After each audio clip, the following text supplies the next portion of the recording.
नमस्कार, आशाच cooking channel मध्ये आपले स्वागत आहे। आज मी आपणासोबत अस्सल झणझणीत कोल्हापुरी मिसळची रेसिपी शेअर करणार आहे।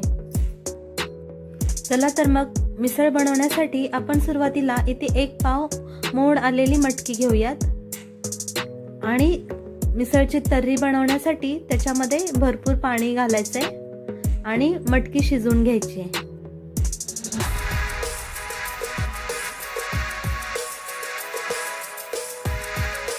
मिसळसाठी तर्री बनवण्यासाठी आपण वाटण तयार करून घ्यायचे।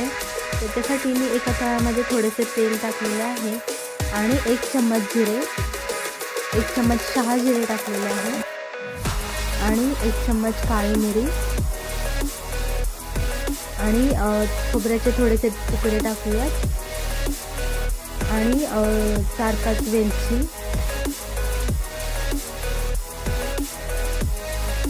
अर्धा इंच दालचिनीचा तुकडा, 1 चम्मच खसखस आणि 1 चम्मच साबूत धने, 1 चम्मच पांढरे तीळ आणि 1 चम्मच भाजलेली डाळ आणि 2 बेडगी मिरची टाकायची।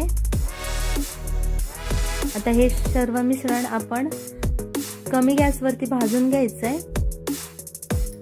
अगदी हलकं भाजायचं आहे, जास्त भाजायचं नाही। आणि मी अख्खी साबूत वेलची मोठी टाकलेली आहे आणि 3-4 लवंगा। आता हे सर्व आपण थोडेसे लाल होईपर्यंत भाजून घेऊयात।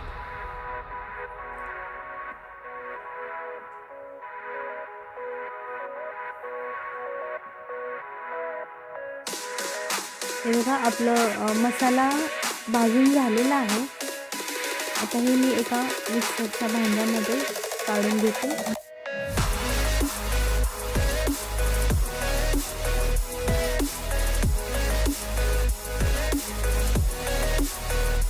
आणि याच्यामध्ये 4-5 आल्याचे छोटे तुकडे आणि 4-5 लसणाच्या पाकळ्या टाकणार आहोत आणि मी 1 चम्मच इथे भाजलेली मेथी टाकलेली आहे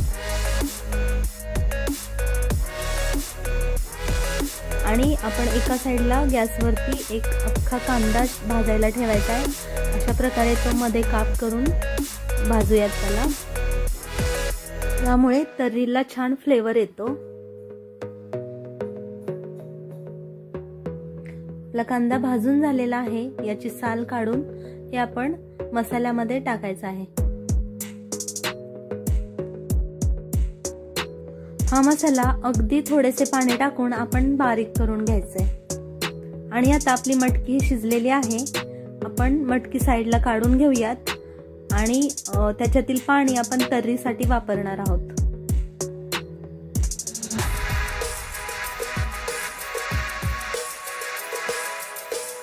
आता तर्रीसाठी आपण भरपूर तेल टाकायचंय फोडणीसाठी।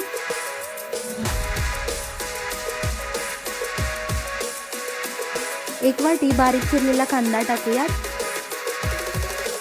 आणि तो ब्राऊन कलर येईपर्यंत भाजून घेऊयात। इथे चिमूटभर हिंग टाकलेला आहे आणि मी कांदा लसूण मिक्स केलेली 1 चम्मच चटणी टाकलेली आहे आणि 1 चम्मच लाल तिखट। त्याच्यामुळे तर्रीला छान कलर येतो आणि आपण बारीक केलेलं वाटण टाकायचंय। आता हे सर्व मिक्स करून घेऊयात आणि व्यवस्थित भाजून घेऊयात।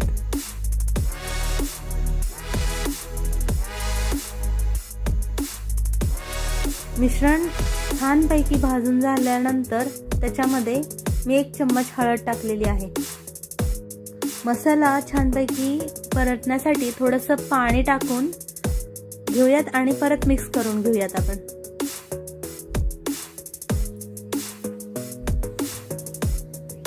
पाणी टाकल्यामुळे मसाला व्यवस्थित शिजतो आणि आपलं तेल वरती येतं।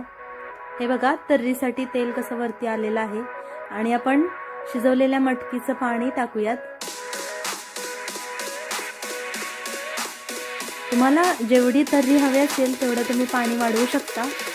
आणि चवीपुरतं मीठ टाकायचं आहे. तर्रीला उकळी आल्यानंतर मी ते कोथिंबीर टाकलेली आहे. आपली तर्री तयार झालेली आहे. मटकीची उसळ बनवण्यासाठी मी तव्यामध्ये थोडंसं तेल टाकलेलं आहे आणि फोडणीसाठी जिरे आणि मोहरी टाकणार आहोत. उसळीमध्ये जास्त मसाला, कांदा वगैरे काही टाकायचं नाहीये. अगदी कमी मसाल्यामध्ये मटकी परतून घ्यायची. बघा, मी फक्त जिरे आणि मोहरी टाकून शिजवलेली मटकी टाकलेली आहे. याच्यामध्ये थोडंसं लाल तिखट आणि हळद आणि चवीपुरतं मीठ टाकूयात आणि उसळ व्यवस्थित परतून घ्यायची.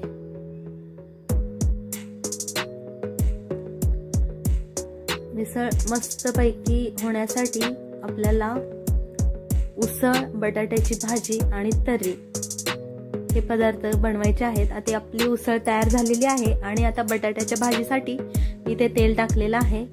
त्याच्यामध्ये 2 ते 3 चिरलेल्या मिरच्या टाकलेल्या आहेत, कढीपत्ता आणि जिरे आणि मोहरी टाकून घेऊयात. मी कांदा इथे उभा चिरून टाकलेला आहे. व्यवस्थित भाजून घेऊयात.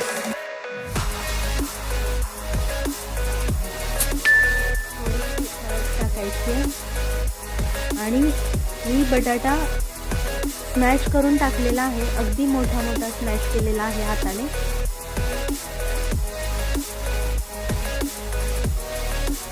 आणि आता बटाटा व्यवस्थित परतून घेऊयात.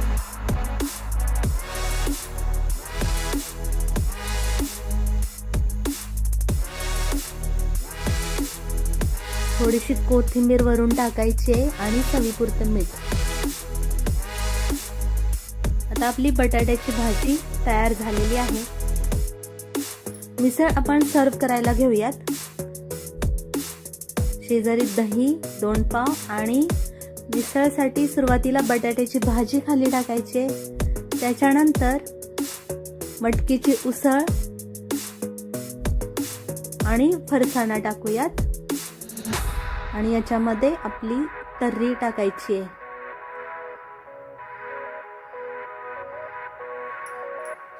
ही बघा, आपली झणझणीत मिसळ खाण्यासाठी तयार झालेली आहे. तुम्ही ही रेसिपी नक्की ट्राय करा आणि तुम्हाला रेसिपी आवडल्यास कमेंट सेक्शनमध्ये कमेंट्स टाका आणि माझ्या व्हिडिओला लाईक आणि माझ्या चॅनलला सबस्क्राईब करायला विसरू नका.